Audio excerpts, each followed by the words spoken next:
ke Jingwan jong ki Thep vote ha ki lai hajar saus pak khat khandai tli ki polling station ha keleng ki san khandai tli ki constituency belayok lum jeng ken hadu ke por san beje jan miet kalong kumbah riu pulai pon san nyau na kasispa ya kanila pentip do chief electoral officer iba FR Kharkngor ibla pentip ru paya ki nong Thep vote ki bedang yang lan bat ki belai shim token na du ke por sau beje jan miet on sha ban Thep ya ki vote ki jongki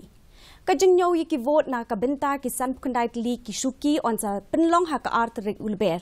ki don baro ar phuai lak sau pho hajar sau spa san phulai ngot ki nong Thep vote ha ki san kundai tli ki constituency lat no ka so yong constituency ki don baro lai spa an rup kundai ngot ki kertong ki bakan thup ya lai phun riu ngot ki kertong kenthei ka seng congress bat BJP ke la penya khun na baro san kundai tli ki shuki kat bakaseng NPP kala penyakun na ki san pun riutli ki constituency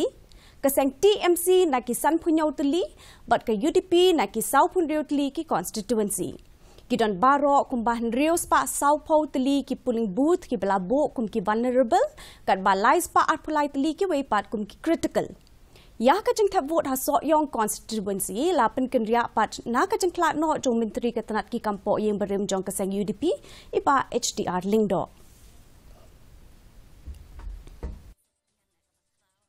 Yo kabang nganuan kami step pemerintah kabang njit kinong mikmat ki banlong kinong yalam ya kari bat kanjan banreu kanjong ni सबको आना चाहिए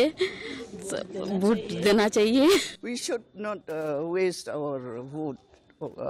right to vote. We should come forward. We should try our level best to come and vote for the right candidate. Those who have attained the age of 18 years above, they have to cast their vote so that they can select the right person